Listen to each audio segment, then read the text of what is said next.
De todos os esportes que vocês conhecem, futebol, basquete, voleibol, a dieta, ela é um acessório fundamental, mas ela não é uma coisa tão obrigatória assim, porque se o sujeito ele tem um brilho, ele tem uma estrela, ele vai conseguir melhorar, independente se a dieta dele é muito boa, se o treino é muito bom. Com o fisiculturismo, não.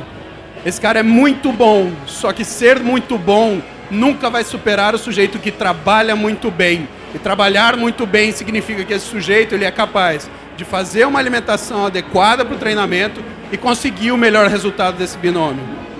Quando ele treina muito bem no fisiculturismo, ele entende algumas coisas. Primeiro, ele precisa ter rotina, ele precisa ter um horário fixo para trabalhar, ele precisa ter um horário fixo para treinar, ele precisa ter um horário fixo para se alimentar. E a vida dele, o hobby dele, ou o game, se torna o quê? Ele errar o menos possível nisso. Por quê? Se a gente sente falta de dormir, por exemplo, sempre no mesmo horário, imagina se o seu corpo vai conseguir treinar um dia em um horário, um dia no outro horário, tendo um tempo variável de repouso, um tempo variável de preparo. Depois que você treinou, o seu corpo está recuperando. Depois que ele se recuperou, ele está se adaptando e criando o músculo que você determinou. Só que quando você passa dessa fase, o seu corpo começa a se preparar de novo para um novo treinamento. E se esse intervalo é sempre regular, o seu corpo começa a se acostumar a se preparar o melhor possível nesse intervalo. Quando você tem um recurso atrás disso, alimentar, quando você tem uma estratégia inserida nisso, não é só o seu músculo que aumenta, é sua capacidade física de responder aquilo que melhora também. Um dos erros mais comuns é a galera achar que vai secar e vai ficar com um corpo maravilhoso. Na realidade, isso não é bem assim. Quando você olha um corredor de maratona, ele tem 8,5% de gordura corporal, do mesmo jeito que um fisiculturista. E por que o físico dele não é tão bacana? Porque a pele fina é só uma das coisas que a gente procura.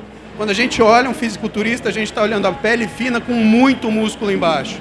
E isso é difícil de você conquistar. Por quê? Quanto mais fina a sua pele, menos reserva você tem de músculo para poder sustentar esse músculo quando você está em repouso. Ou seja, qualquer desequilíbrio energético que você tem, o seu corpo abre a mão do músculo e deixa ele embora e você não consegue fixar.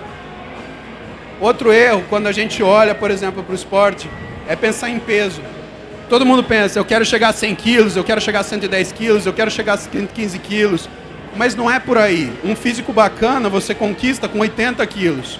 Se eu pudesse pegar para vocês fotos de caras com 80 quilos, 90 quilos, 100 quilos e colocar uma do lado da outra e vocês observarem como se eles tivessem o mesmo tamanho, ou seja, eu regular o tamanho dessa foto para que eles tivessem a mesma estatura, vocês iam ver que os caras que parecem mais fortes são os caras de 80 quilos, porque são os que têm a menor cintura com maior tronco. E isso é a construção que a gente precisa fazer. Quando você começa a aumentar demais o peso, o que você começa a acontecer é engordar. E na realidade, esse é o terceiro erro mais clássico. O cara confundir o que é um físico com ganho de massa muscular com um físico que na realidade é só um físico cheio, um físico redondo. Isso não é ser atleta, isso não é off, isso é estar fora de peso. O sujeito que treina e que faz o esporte como profissão, ele nunca sobe o percentual dele para se tornar um sobrepeso, um obeso. Por quê? Porque se ele ganhou 30 quilos assim, ele vai ter que perder 32 para poder chegar num físico de qualidade. E qual é o grande problema? Você fazer essas mudanças no intervalo de um ano, o seu físico sofre. E se vocês observarem historicamente os atletas que vão fazendo isso, o físico deles não melhora ano a ano, o físico deles piora ano a ano. É um cara que entra cada vez mais com dificuldade de secar, é um cara que sobe no palco cada vez com mais dificuldade de manter massa, e é um físico muito delicado. Qualquer coisinha a mais que esse físico sofra, esse cara perde essa massa muscular e esse físico absolutamente desmonta. O tempo que demora para a gente pegar uma Miss Olímpia, por exemplo, e fazer com que ela perca 2% de gordura, é da ordem de 4 meses. Principalmente mulher. Por quê? Mulher não consegue sustentar massa muscular com tanta facilidade. E se você começar a querer fritar o físico dessa mulher para ela ficar pronta antes do tempo, ou então secar numa velocidade onde ela pague esse custo com massa, o que vai acontecer é que esse físico vai evoluir. E você vai ver uma menina que tinha um físico muito bom com 13% de gordura e ficou com um físico muito ruim com 10%. Só que ela ainda precisa chegar a 8%. E aí, dá para consertar? Não dá.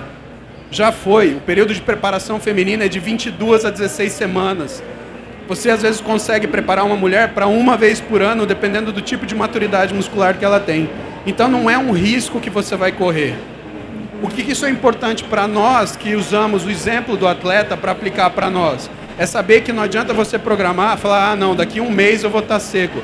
Daqui um mês você pode estar muito bem seco como magro também, sem massa muscular, só para ter uma pele fina. E é isso que na maioria das vezes acontece. Quantas vezes vocês já escutaram o pessoal falar, porra, toda vez que eu tento ganhar massa eu engordo, toda vez que eu tento secar eu perco músculo. Isso é praticamente tudo que a gente acaba fazendo. E é o erro mais comum que a gente vê por aí. Outro erro é chegar num treinamento e fazer de uma forma onde você não esteja ali contraindo o músculo. Quando você vê um atleta se exercitando, o que você percebe? Que ele mantém a tensão no músculo o máximo de tempo possível, não tem perda. Então, um treino bom significa que a tensão do músculo não se perde. Ou seja, ele nunca trava o movimento no stop ósseo, ele nunca usa o tendão como se fosse um elástico. Aquela galera que faz o supino batendo no peito, aquele supino que quase quebra o externo. Isso é uma das coisas que demora muito para o pessoal aprender.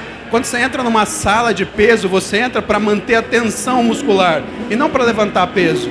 Quem levanta peso é powerlifter, fisiculturista, ele ganha força para manter a tensão constante, para manter esse peso sob controle.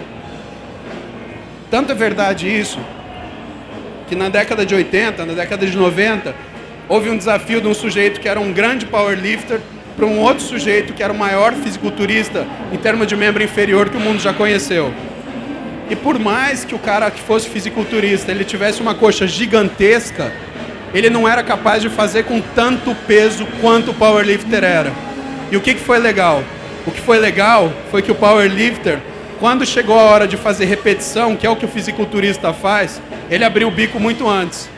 O fisiculturista, com o mesmo peso que o powerlifter fez, 11 repetições, fez 23. Mais que o dobro. Ou seja, na escala de preparação física, quando vocês olham um fisiculturista e um powerlifter, o fisiculturista é o cara que faz mais repetição com maior peso. Por quê? Porque o cara que faz mais peso é o levantador de peso. E o cara que faz mais repetição é o sujeito do exercício de resistência. Então a gente fica, pessoal, no meio do caminho, sempre regulando esse estímulo. Para quê? Para que a força não caia muito, mas para que o número de repetições não seja excessivo. Erro 5, uma das coisas comuns. Ah, fazer dieta é cortar carboidrato. Infelizmente, se fosse fácil assim, e simplesmente cortar carboidrato para a gente ficar com um físico bom, todo mundo que está aqui já teria ficado com um físico excelente e se mantido numa boa. Porque eu tenho certeza que se eu falar para qualquer um de vocês que daqui 6 semanas você está com a pele da barriga fina que nem papel, você nunca mais põe 1 grama de açúcar na sua boca. E vocês provavelmente já fizeram isso e viram que isso não resolve. O grande problema de se cortar carboidrato é que vocês tiram um recurso do corpo de vocês que só o carboidrato pode dar, que é a formação de glicogênio, que é um tipo de energia diferente que você vai utilizar quando você está fazendo musculação. E isso interfere na saúde, tanto que existe uma série de trabalhos científicos mostrando que quando você corta carboidrato, por exemplo, à noite, a única coisa que você faz é piorar metabolicamente e aumentar a sua chance de ter diabetes. Mais que isso, quando você faz essa estratégia, a sua glicose matinal, ou seja, a sua quantidade de açúcar no sangue, ela já começa a piorar de um jeito onde muito médico, que às vezes não está preparado para olhar isso, ele vai querer te tratar. E ele não vai te tratar acertando sua alimentação, ele vai te tratar te dando um remédio. E aí depois você vai ter que tomar um remédio para cuidar do efeito colateral do remédio. Aí depois mais um terceiro remédio para cuidar do efeito colateral do segundo remédio. E assim sucessivamente, fazendo com que você, por um erro da sua alimentação, tenha uma aparência do ponto de vista de saúde de um cara doente. Às vezes a gente acha que é simplesmente aumentar tudo e que tudo vai melhorar. Ah, então vamos comer pra caramba, vamos tomar suplemento pra caramba, que o segredo é a quantidade. Não é bem assim. Isso, pessoal, chama aumento de frequência alimentar. É muito diferente de fracionamento.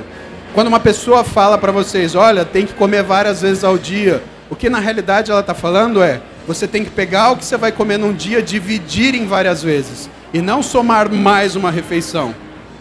Quando você soma mais uma refeição, você come a mais, a única coisa que acontece é você ganha gordura e perde massa muscular. Por quê? Porque na realidade, toda vez que você ganha gordura, é como se o seu corpo bloqueasse por uma reação de estresse a sua capacidade de ganho de músculo. Quando você faz, então, a avaliação do que funciona em termos de suplementação para um atleta, ou aonde ela vai ajudar, a gente percebe que a suplementação para esses caras é uma coisa que sinaliza o seu corpo para fazer massa muscular. Do mesmo jeito que a doença, ela sinaliza para você perder massa, porque eu nunca conheci um cara doente que tivesse músculo, e não existe essa situação. Não tem um sujeito que tenha gordura e que esteja no metabolismo praticamente de doença que consiga ganhar ou sustentar a massa que tem. Quando você faz, então, esse processo, que é um processo de sinalização, a gente consegue fazer o contrário. Dá para você ensinar o seu organismo a ser um organismo fazedor de músculo. Porque, na realidade, a dificuldade é a gente fazer tanto músculo quanto a gente joga fora. E isso é muito importante porque muito do que a gente deixa de ganhar, ou que a gente não tem de massa muscular, é o que a gente deixa de ganhar porque a gente está perdendo demais. Os efeitos que você busca quando você usa suplementação, então, eles são efeitos delicados. O segredo de você trabalhar com isso é saber que horas que você vai usar esse suplemento. Tem um trabalho antigo, científico, de dois caras muito bacanas, Paul Cribb e Alan Hayes. Esses caras fizeram o seguinte: vou dar whey protein para uma galera. Só que para metade desse pessoal eu vou dar antes e depois do treino, metade eu vou dar de manhã e na hora de dormir. Se o whey protein fizer ganhar massa muscular, porque é só um alimento, não vai ter diferença. Quem toma antes do treino vai ter um resultado igual de quem toma antes de dormir e ao acordar. O que eles descobriram é que não é assim. O sujeito que usa antes e depois do treino, ele usa aquele recurso como um sinalizador para que ele ganhe massa muscular e aumente seu processo de recuperação. Portanto, quando vai se observando os gráficos que estão relacionados a essa melhora física, ela acontece principalmente quando o momento que você usa aquele recurso é estudado. Isso tem nome, pessoal, isso se chama nutrient timing.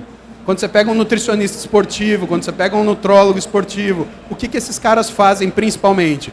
Pegam tudo o que vocês estão fazendo, só que eles dão uma estratégia para que aquilo funcione. É a mesma coisa que você pegar e falar assim, ó, para dirigir é só você pisar no acelerador. Só que você não conta que tem que pisar na embreagem, que você tem que soltar ela progressivamente da forma que você acelera e que você tem que estar com a marcha engatada. Por quê? Porque parece que é claro, vou dirigir, vou acelerar. Vou ganhar massa muscular, não é simplesmente vou comer. É tal coisa eu tenho que usar tal horário, tal coisa tal horário, e assim sucessivamente. Porque é isso que vai começar a trazer o refinamento do resultado. O tipo de exercício que você faz também faz com que varie esse tipo de ganho. Os ganhos de massa muscular que acontecem com maior amplitude, eles têm um tempo certo. E são 1 hora, 3 horas e 5 horas depois do treino. E esses momentos são importantes porque são os momentos que vocês têm que saber que é mais importante para você conseguir comer. Por isso que quem treina à noite, logo antes de dormir, tem tanta dificuldade para ganhar massa muscular. Porque normalmente, no horário que esse sujeito ele tinha que estar se alimentando para poder sintetizar músculo, ele está dormindo de jejum, jogando fora, inclusive aquele músculo que ele tem. Tentando correr atrás desse músculo no momento onde esse ponto já passou. Então ele vai conseguir construir muito menos massa muscular do que ele conseguiria se ele tivesse uma condição melhor. E por que eu falo isso para vocês? Só aqui eu falei para vocês de 6 erros básicos que fazem a diferença de um Mr. Olímpia e um Mr. Academia da Esquina. E ninguém quer ter um físico se esforçando pra caramba que não reflita o esforço que essa pessoa tem. Vem um santo e fala assim, pá, meu, isso daí é tudo bomba, é facinho. Não é bem assim. Não existe nenhum tipo de situação mágica. Pessoal, se existisse situação mágica, isso daqui não existia. Vocês não iam estar aqui. Ninguém ia estar aqui procurando uma forma diferente ou entender como é que você faz para ganhar massa muscular e perder gordura. A primeira pessoa que descobrisse essa medicação ou esse suplemento ou qualquer coisa assim, ela ia contar para 1, que ia contar para 3 e que no outro dia já ia ter 100 mil pessoas sabendo, andando que nem o Arnold Schwarzenegger na rua. E não é isso que acontece. Por isso, não existe situação simples. Situação simples, na realidade, é quando você compreende que você tem uma forma de trabalhar para que o seu corpo responda mais. E isso começou num determinado momento, depois um sujeito chamado Kremer, estudar como é que era a liberação hormonal seguida do exercício. E como é que funciona isso? O que mais faz diferença é esse gráfico da barra vermelha, que é o maior, são os exercícios de força. Então, em 1992, esse cara chamado Kremer, ele falou o quê? Que o maior produção de hormônio do crescimento, ele era secundário a exercício olímpico, ou levantamento de peso olímpico. Bom, então vamos resolver isso, todo mundo vamos fazer levantamento olímpico. O que aconteceu? Quase ninguém conseguiu, só com esse recurso, simplesmente mudando o treinamento, ganhar a massa muscular que desejava. E aí, um pouco mais tarde, dois pesquisadores, Fluke e Hoppeler, bem mais tarde na realidade, 2003, praticamente 11 anos depois, eles elucidaram o que era essa charada e descobriram o quê? Que não é bem por aí, que para você ganhar massa muscular, você tem que ter soma de 3 fatores, que são os fatores mecânicos, que geram microlesões e fazem ativação da célula muscular, com outros 3 fatores do organismo, que são fatores hormonais, ou seja, a pessoa tem que estar em ótima condição de saúde. Segundo, fatores metabólicos. Ela tem que estar com o metabolismo dela rodando bonitinho, e a única coisa que faz isso é a alimentação. E terceiro lugar, fatores neurais. Por quê? Quem que faz você treinar? É isso aqui, ó, é a cabeça. É o teu cérebro que faz você ir todo dia na academia e dar a maior força que você tem. É aquele dia que você, por exemplo, briga com sua namorada, você vai treinar e fazer aquele treino xoxo, que você devia ter ficado em casa descansando. Por quê? Porque a tua cabeça não estava boa. É aquele dia que seu namorado vira para você e fala assim, te fala uma grosseria, você vai para o treino, em vez de você fazer exercício, você vai descontar no peso. São esses detalhes que fazem com que a gente conscientemente faça um treino bom ou um treino ruim. E aí sim, a gente entra numa espiral aonde o treino bom, periodizado, associado a uma alimentação adequada, ele faz com que você tenha uma resposta orgânica adequada, essa resposta aumenta a sua força, e aí vocês entendem uma coisa muito importante. Só existe uma proporcionalidade entre o que você é e o que você pode fazer para melhorar o seu físico. E essa proporcionalidade é a capacidade física. Se você tem um sujeito que vai numa sala de musculação e faz 500 joules de trabalho, se ele passar a fazer 800 joules de trabalho, o corpo dele muda. Se ele passar para 1.200 joules de trabalho, o corpo dele muda mais ainda. Então, quando você olha um sujeito muito musculoso, de uma certeza você tem. Ele consegue treinar e resistir ao treinamento com muita capacidade. E isso é importante ser entendido, por quê? Porque não é só o quanto esse cara faz de peso, é o quanto ele faz de repetição, é o quanto ele precisa de intervalo, e o quanto ele consegue repousar, o quanto ele consegue descansar naquele período onde ele tem entre um treino e o treino seguinte. Basicamente, quando a gente vai olhar para o que é as pessoas que, por exemplo, abusam de outras substâncias para conseguir construir um físico, você olha físicos, por exemplo, que é de uma galera de 20 anos para cá. Pega, por exemplo, o pessoal da época do Schwarzenegger, já, que é o cara da feira. Pô, os homens tinham uma cintura pequenininha e um tronco grande. Pode ser que eles não tivessem o mesmo tamanho de braço, 62 de braço, 65 de braço. Pode ser que eles não tivessem 85 de coxa, 90 de coxa. Só que quando você olha o físico de um sujeito hoje da Open, o que estraga ele? É o tamanho da barriga. Então você vai olhar esse físico e vai falar, pô, eu vou pesar 160 quilos, mas eu vou ter uma pança. Isso não é um físico que te inspira. Tanto que hoje a gente olha para o físico do Schwarzenegger e você fala, pô, eu queria ter um físico assim, quando ele tinha 40 anos, quando ele tinha 30 anos. Você olha para um físico de um fisiculturista atual e às vezes aquilo você fala assim, puta, é legal, mas é legal para ver, não é uma coisa que eu queria ter. Eu preferia um físico menor. E é por isso, pessoal, que vocês veem que a categoria de Men's Physique, ela vem crescendo cada vez mais. Porque é uma coisa que você olha, por exemplo, e você fala, pô, isso eu posso fazer. Esse físico eu consigo construir. Eu não preciso me envenenar para poder chegar nisso. Eu consigo, numa forma orgânica, ir montando esse físico desde que eu tenha uma estratégia para tal. Um físico da década de 70 e um físico atual. Era para comparar dois caras. A linha de cintura foi uma coisa que foi sendo perdida progressivamente. Por quê? Porque em um determinado momento, esses caras eles se preocuparam em ficar tão grandes que eles cresceram que nem uma almôndega para tudo que é lado. E isso foi ruim para o esporte. Por quê? Porque ele deixou de ter aquele físico inspirador para ter aquele físico aterrorizador. A mulher olha para ele e fala, nossa, que coisa feia. A primeira associação que você tem quando você vê um fisiculturista não é de admiração, é de espanto. E não é isso que o fisiculturismo deveria ser, ou deveria ter se tornado. Ele deveria ser uma coisa acessível para todo mundo, para todos nós. Por quê?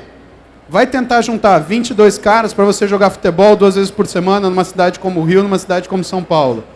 É capaz de todo mundo chegar a hora que depois que acabou a partida porque o trânsito deu errado. Agora, se você treina numa academia, vai você e seu treinador, ou vai você sozinho, e você lá consegue treinar. Se é 5 da manhã, se é 4 da manhã, como eu, ou se é 11 da noite, ou se é meio-dia, ou se sobrou tempo no seu dia, você terminou o que você tinha que fazer, você vai aproveitar e vai treinar porque você gosta.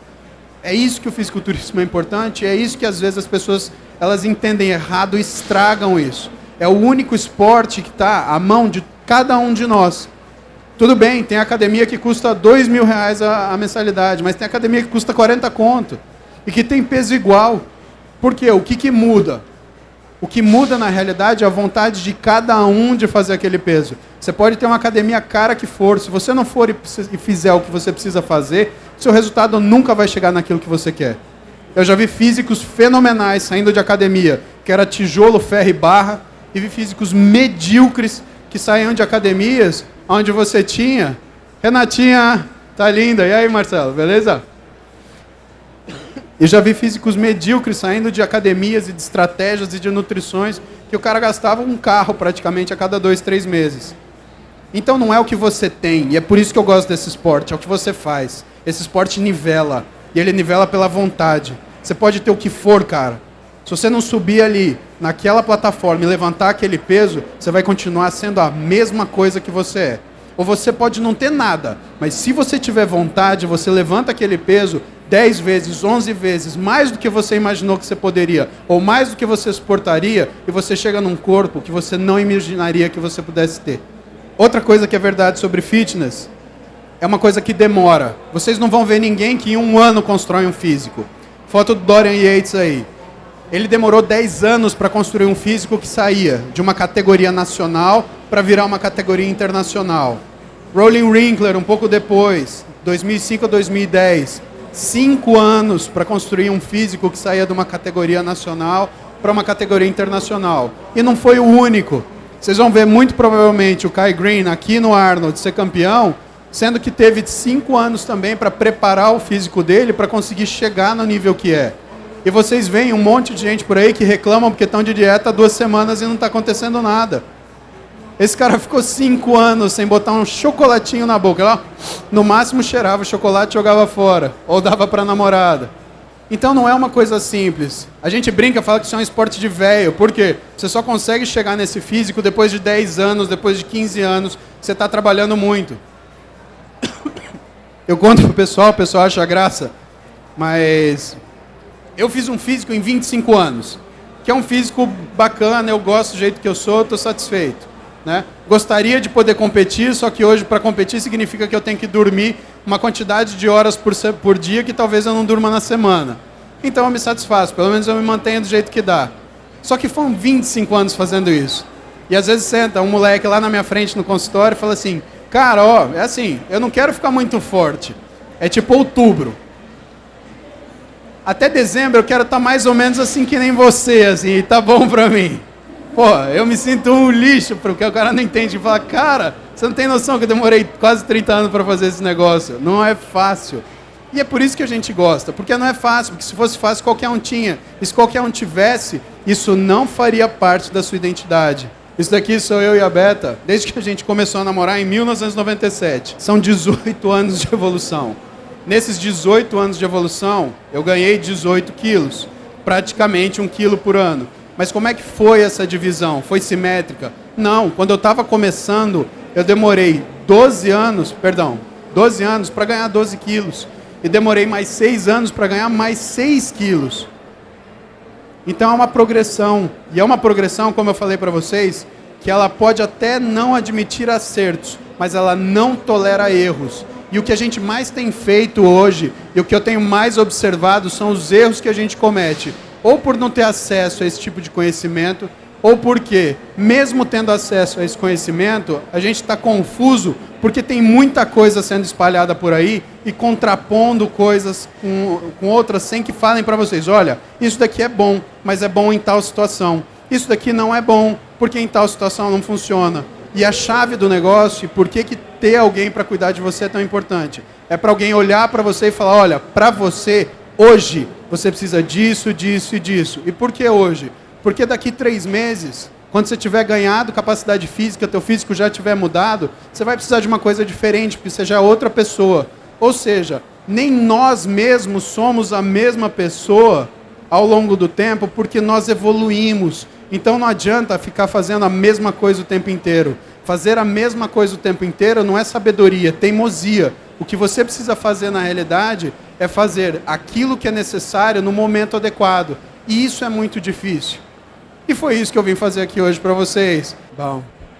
Pessoal, depois dessa aula, né? Esse momento aula aqui com o Paulo Musi, a gente vai agradecer não só a presença do Musi, né? O Mion aí, mas o Musi hoje tem aí o espetáculo. Uma salva de palmas, por gentileza, né? Aê! Foi a nossa primeira experiência aí com o Musi no palco, esclarecendo a dúvida da galera, tanto ao vivo quanto pela internet.